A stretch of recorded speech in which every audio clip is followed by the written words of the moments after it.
Hi, welcome to this week's episode of the Respect Yourself Network. I'm Mike Isom, and I'm here to talk to men. Just like I do every week, I'm coming with a message that's focused on men and men living better lives. A few years ago, I got the idea or the notion that men were kind of taking a back seat in society. I believe that God set us in this world and set us up to be in a position where we should be able to show some sense of responsibility and authority, if you will. Not thinking that we can overrule anybody or control every situation we find ourselves in, but at least being able to represent from a manly perspective. Today's society, all of the things that press against us, our relationships with our wives, with our children, in the neighborhood, politically, no matter where you find yourself, sometimes you get yourself put into a position where it's hard to react and respond as I think God would have us respond as men. So I had the idea, it was formed in my mind, let us try to be a better version of ourselves. Let us start looking and examining ourselves from a holistic point of view. What would God have us do? What position should we take in our homes? What position should we take in the community? What position we should take in society as a whole? And in order for us to do that, we had to learn to respect ourselves. And once we respect ourselves and the struggle that each and every one of us is involved in, then we'll become a network of people that are all moving in the same direction. Ergo, the Respect Yourself Network. Now, the Respect Yourself Network is a TV show that's based on opinion. My opinion that I've put forth on these issues that we try to discuss every week. Now, I don't profess to be an expert on any of the topics that we talk about, but I can say with a great deal of certainty that I am a man, I am a Christian man, and I'm a happily married man. So all of the points of view that I try to bring forth are coming from that position, a happily married Christian man. So I'm hoping that you'll listen with an open mind and open heart, open ears to try to pick up on some of the things that I offer as my opinion. Now, I expect that some of you will not agree with everything I go to say. Matter of fact, I'm hoping that a lot of you don't agree with the things I say. But it does cause you to stop and think, to examine how you feel about these issues, to add to what I'm talking about, take away from what I'm talking about, but nonetheless, to reach out from within how these things affect you on a day-to-day basis and in your sphere of influence, the guys, the people you come in contact with on a day-to-day basis. I'm hoping that something I say will spur something that you say and the network will grow from there. Now, to that end, a couple of weeks ago, I introduced an initiative I've been trying to go, the Circle of Seven. I'm still trying to put that thing together, been praying about it mightily, daily. And again, I'm just to reiterate what it's all about. Myself, I'm going to reach out to 6 other brothers that I believe are like-minded. And what I mean by like-minded, I'm talking about guys that are out there trying to make a difference, trying to live positive lives where life itself matters to them. What people think of who they are and what they accomplish matters, and all of the people that are related to them, either through family or just through social circles or whatever, that what happens to them matters to them as well. So if I've got myself moving in my direction, along with 6 other brothers that's strong, that's a strong circle of 7. Now, I'm inviting you to do the same thing. Think about 6 brothers that you can call on, that you can believe in. Tell them what you want to do and how you're trying to make it happen. And then if they can join up with you, start your own circle of 7. Now, the network will grow and grow. And I say every week when I talk about the circle of 7, I started out, right now, my circle's not complete. I'm still working on it because I haven't had the opportunity to personally reach out to the other 6 men that I'd like to join in this effort with. But I'm expecting them to come aboard, and I'm going to be reaching out to them in the weeks to come. But again, I'm hoping and praying that my circle of 7 will one day blossom into a circle of 77, whatever the circumstance it may be. Now, again, I want to caution you, don't feel like if you can't think of 6 guys right off the top of your head or you're having trouble reaching them, don't wait until you got them all 6 together. Start whatever you got. If you only got a circle of 3, pray about getting that circle to turn into a circle of 5 and so on and so forth. But the Respecting Self Network is all about men joining together, trying to have a common desire, helping each other through conversation and putting out the best versions of ourselves that we can be. That's my prayer for you. That's my initiative I'm trying to launch through the Respect Yourself Network. Now, getting down to today's show. Today, what we're going to be talking about is understanding when you've been blessed. Now, I have a subtitle of that called recognizing when you've been blessed, because I believe it's possible that we may not all understand the nature of the blessings that we are receiving, but we may not even recognize what those blessings are. So I came up with this topic, understanding when you've been blessed and recognizing when you've been blessed. Now here's an isomism in the form of a story right quick. Now every morning when I wake up, I had to do this a long time ago because I've told you guys in the past before I had to overcome some physical issues that made it hard for me to get up and get cranked up in the morning. I had to have a couple of surgeries, recovery, the whole 9 yards. But it was always in the morning when I wake up, it was so sluggish, the pain would be there or whatever the situation. So I made this rule in my mind that I tried to follow to teach myself the discipline to go ahead and get that day started. Is my feet touch the floor, the first thing I'm going to do is thank God for seeing me safely through the night and waking me up this morning. But if my feet touch the floor, I'm going to stand up, because I found myself doing this. I'd roll around on the bed, put my feet on the floor. The first thing I think about is ouch, because it hurts. Then I start thinking about all of the things that I don't feel. And oftentimes, more often, I just lay back down. And then I still got to get things going. I got to get my day started, but I'm delaying it because I'm sitting here wallowing in self-pity, feeling sorry for myself or whatever the situation is, or focusing on the negative. So a few years ago, I came up with this plan or this rule. If your feet touch the floor, thank God. Once your feet touch the floor, thank God for seeing you safely through the night and getting you started. Then you stand up. So no matter how much it hurt, back in the days, and thank God it doesn't hurt as bad anymore, but I still feel some pain and stiffness. I've lived 6 decades plus, and you can't live that long without having something that causes you a little pain. But to get back to the story, I rolled over one morning, I put my feet on the floor, I thank God, and I stood up and my head got clear. I thought to myself, well, I ain't got nothing to do today. And just in that same instance, the thought came to me that there is a difference between I ain't got nothing to do or I don't have to do nothing. Right now, I know that's terrible English. And I've talked with a few of my educator friends, and they told me it was okay if I was just trying to make a point. But let us try to understand that I know I'm not saying that correctly. But there is a distinct difference between I ain't got nothing to do or I ain't got to do nothing. I think you understand where I'm coming from. I hope you do anyway. But that's where this message comes from. I didn't have anything that I had to do that day. I didn't have a whole bunch of responsibilities, time restraints, and all these things that normally encompass my life. I really don't have anything that I have to do today. But then the thought that came into my mind was, I'm still blessed because I'm in a position where I don't have to do anything. That's the thing that I want you to try to understand and where I came from with this isomism. There's a whole lot of difference between the attitude of I ain't got nothing to do or I don't have to do nothing. Well, it hit me, and I started to pray about that right then and there. I said, there's a message in here for my brothers. Somebody out there is feeling the same way I'm feeling this morning and not really understanding and appreciate the difference. I don't have nothing to do, but I don't have to do nothing. But guess what?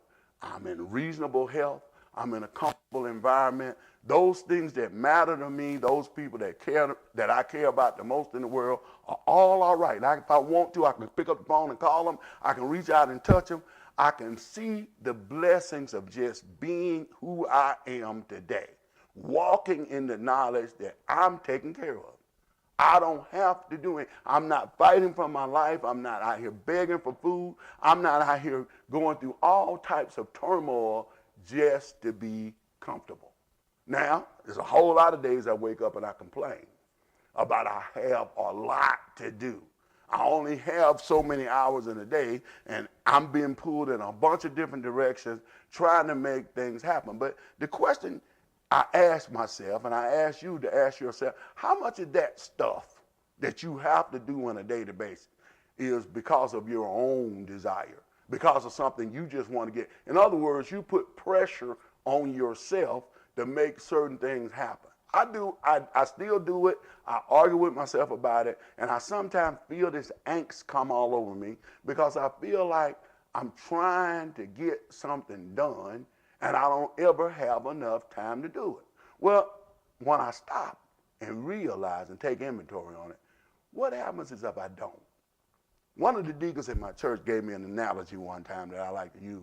He said, imagine this. You got a 5-gallon bucket of water.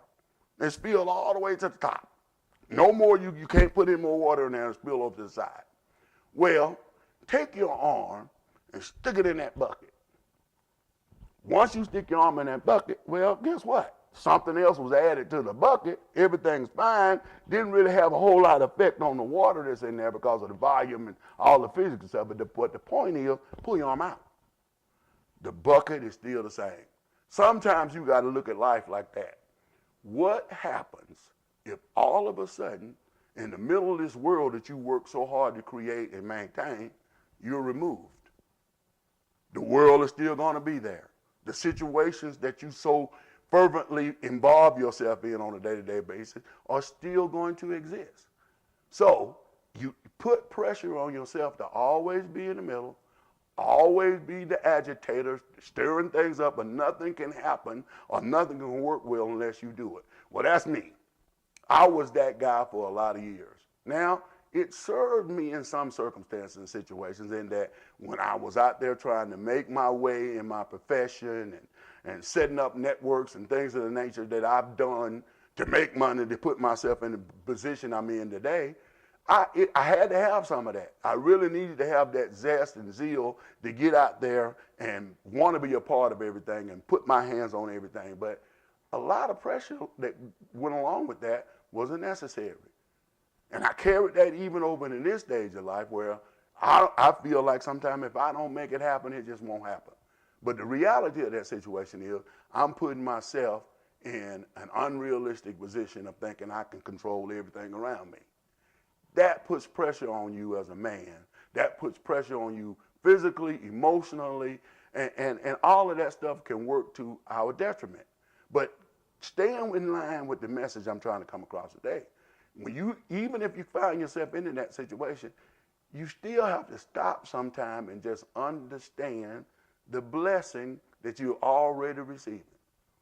I don't have to do anything in order for me to survive another day.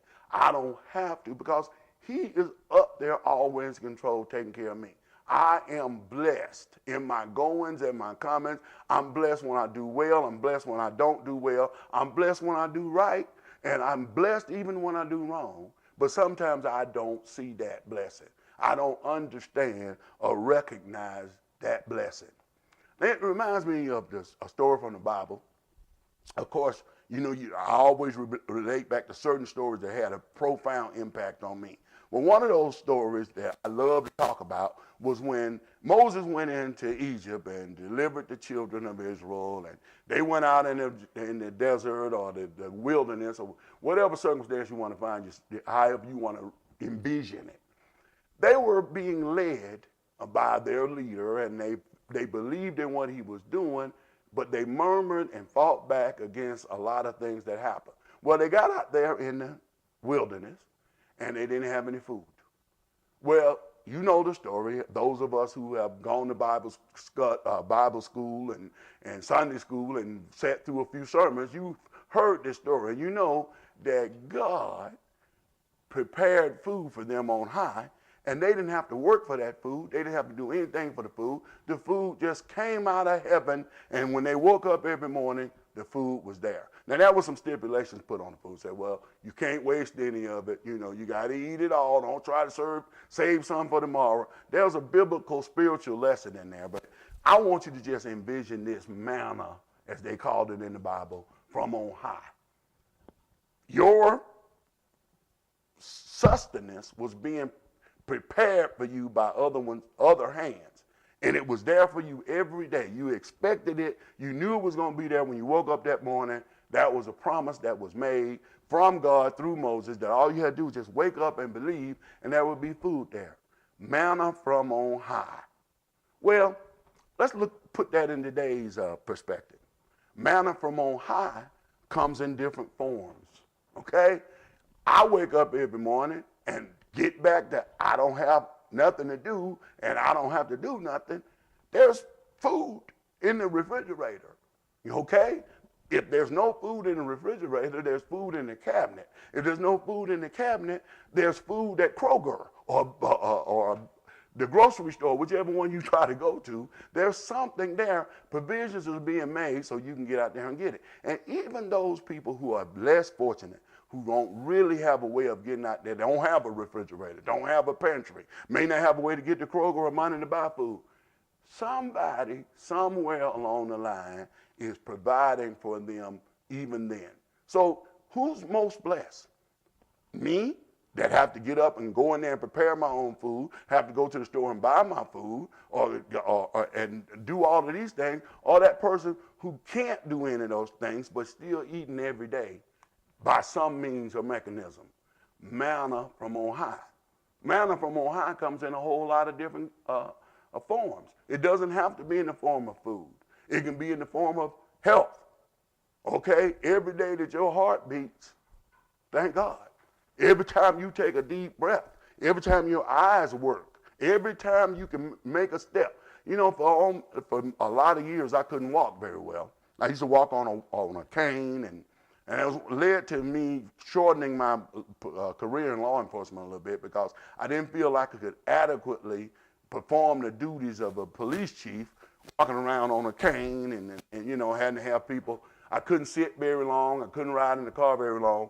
Thank God for deliverance from that circumstance and situation. But it gave me an understanding of all those things that you just take for granted. Manna from on high doesn't have to be food. I can speak, I can hear, I can communicate, I can feel, I can walk, I can talk. I can do all of these things, and we just take that for granted. You got to learn that those things are blessings as well. When you're out there doing what you do, it's got to come from, you got to be blessed in some form or sense. Even in the worst days that you ever have, you still ought to realize and recognize that there's a blessing there. I like to say this thing, you know, people starving to death in the middle of a cornfield. Now, you're sitting in the middle of a cornfield, there's corn on every plant that's out there, it's all around, but you sitting there starving to death, and you know why? Because you don't like corn. So here's the situation.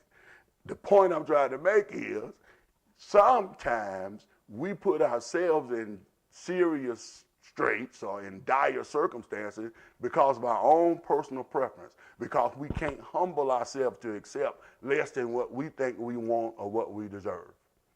Starving in the middle of a cornfield because I don't like corn. I'd rather have peas. I'd rather have green. I want some meat. But I'm being provided for. There's corn in all abundance around, but because I don't want that, my stubbornness in my soul and my spirit tells me if it's not what I want, I just won't eat it. I'm just going to sit here and starve to death. That's a really, really extreme way of making the point. That sometimes we got to learn to appreciate those things that are there for us at our disposal. May not be what you want. You may want filet mignon and all you got is hamburger. You may want to drive a Mercedes, but God bless you with a Toyota. All of these things are, you know, and if you walking around complaining about what you don't have and always reaching to try to get something more than what you have and never taking the time to appreciate what's already been prepared for you, then that puts yourself in a really bad position inside, emotionally. How do you measure up when you look around and you say, I don't have what I want, I don't have, but if you have what you need, is that enough? When you get to the point where you can understand the difference between I don't have nothing to do and I don't have to do nothing, all of this will come into play. It'll come into focus for you and you'll be able to see what I'm saying. I don't have nothing to do. I'd like to do something. I want to go take a trip around the world, okay? But I don't have to get up and fight off wild animals at the door. I'm not in the middle of a war zone. Bombs aren't dropping all over the place. I'm not fighting through some sickness or illness that keeps me from being able to thrive and enjoy life. I don't have nothing to do as opposed to I don't have to do nothing.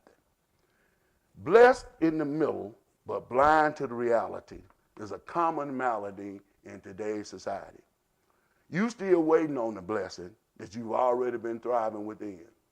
See, I was talking to a young man the other day. We got into a conversation that was along these lines. And he was talking about all the things that he sat down as a child and envisioned that he'd be doing. Well, oftentimes life teaches us some very valuable lessons. Sometimes you got to make do with what you have until you can do better. Sometimes the ideal or the dreams that you have don't manifest themselves in the way that you think they're gonna. So I was trying to get him to understand what I'm saying. You still blessed, son. You got a good job. You're a young man with a thriving family that's just starting. You still got a heart for God and the things of God. You got a heart for people around you. And there's a blessing in just being that. But you can't see that because you waiting on a blessing that you feel gonna come later. Stop and understand and appreciate the blessing that you're already walking in, the things that you've already achieved, the accomplishments you've already made, and the comfort that you feel in your day-to-day walk, in the life that you already have, instead of sitting around always waiting for that bigger and that better.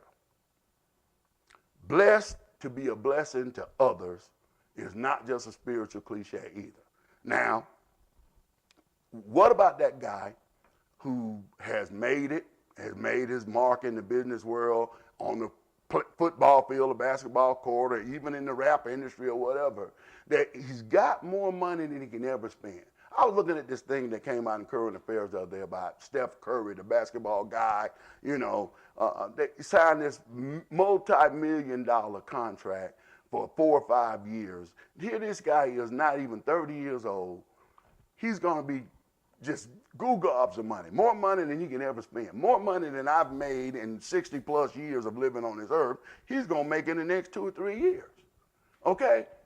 I can look at that and I can applaud. I'm saying maybe he deserves it. Maybe he needs the money. Maybe everything is good. However, what is he going to do with it? Now, is he going to pour back into the community? Is he going to uplift somebody else's life? The question comes to mind, blessed to be a blessing. If I've got something that God has blessed me with, a talent that creates income or creates opportunities, then it's my responsibility as a man, my responsibility as someone who cares, who's taken the Respect Yourself Network mantle and going out there and say, let's make a difference in somebody else's life. Take what God has blessed you with and promote something greater. Not just sit and wish for something greater. Actually use what you have in hand to create an opportunity to do something for somebody else. And of course it should start at home. Of course it should start. I'm looking at whatever I've achieved and whatever I'm going to be able to do for the remainder of the days of my life. How is that going to affect my children and my grandchildren and on and down the line? But not just those people whose last name is Isom, who happen to look like me, who I have a personal relationship with, but the guy next door, the guy across the street, the guy I work with, the guy I worship with, whatever. I want to be able to use whatever resources that I have, be it physical resources, intellectual resources, spiritual resources, to try to pour into somebody else.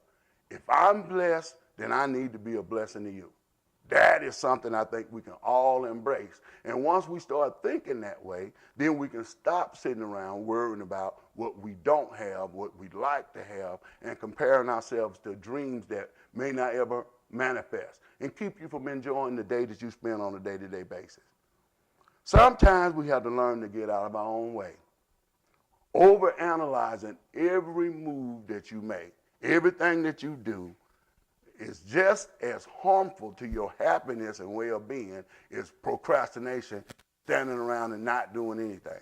In other words, if you made a decision based on the information that you had available to you at that time, you moved in a direction because you thought, after careful consideration, that this was the direction for you to go, then go. Be at peace with that decision. Enjoy the fruits of your labor, the fruits of your thought. Enjoy those things that you've been able to achieve. Stop overanalyzing everything. Now, I can certainly look in the mirror when I'm having this conversation, because I could be sitting. I made it to the height of my profession when I became the chief operating officer or the chief executive officer of a law enforcement agency. Well, but I never really, it took me a while, let me say, I don't want to say never, but it took me a while to understand and appreciate just what it was that I had achieved. Because I was always analyzing, what could I have done? What should I be doing to make this thing even better? How can I take this and do, it's a difference between saying what I've already accomplished and those things that I'm blessed with now, I can affect other people around me and make things easier for them. And there's a major difference in saying, oh man, I could have done more. I could have done this. You see what I'm saying? I was caught up in that for a long while. I could have done this. I should have done this. Overanalyzing every decision I had made, every step I had taken, instead of just sitting back, understanding, and appreciating what I had done. One of the hardest things to accept is sometimes what it is. Sometimes it just is what it is. And sometimes the blessing lies in is not what it could have been or it might have been. You got to understand and realize the difference between that way of thinking. Sometimes it is what it is the blessing, as opposed to it not what it might have been. I think you understand where I'm coming from.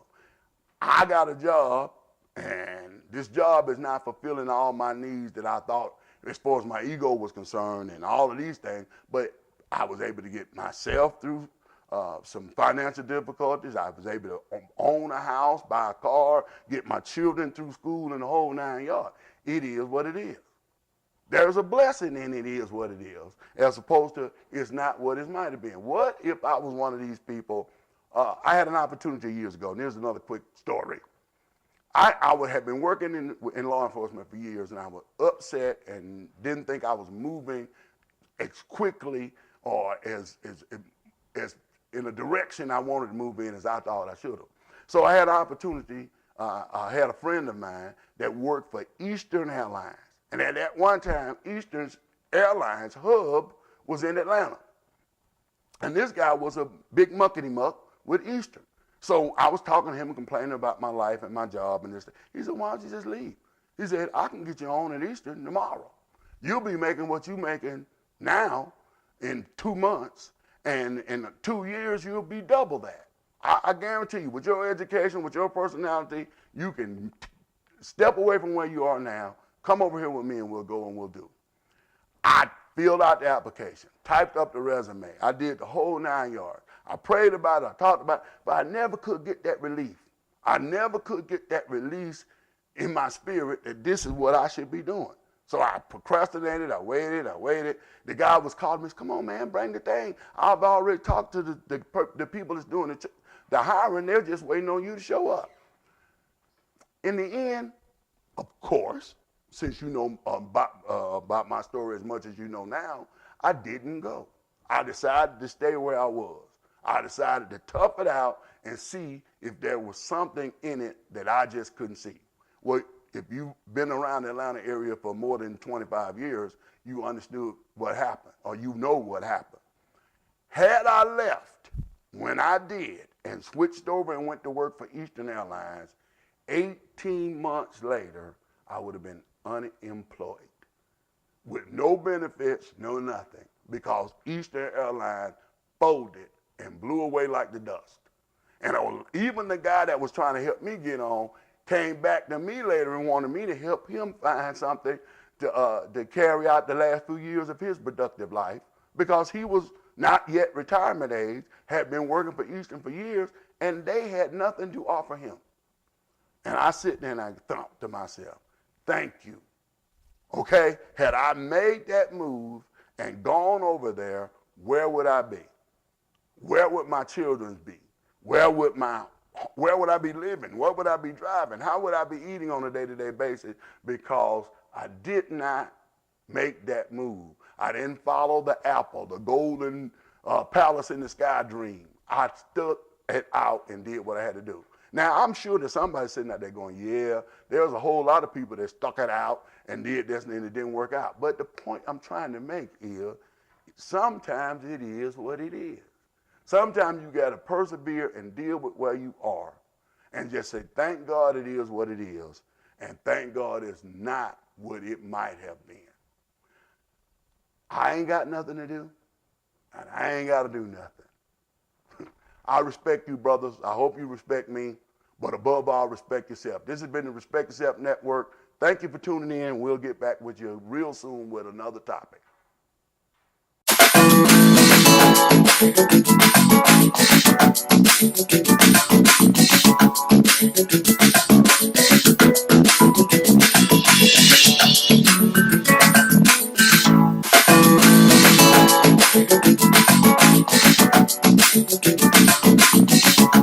Thank you.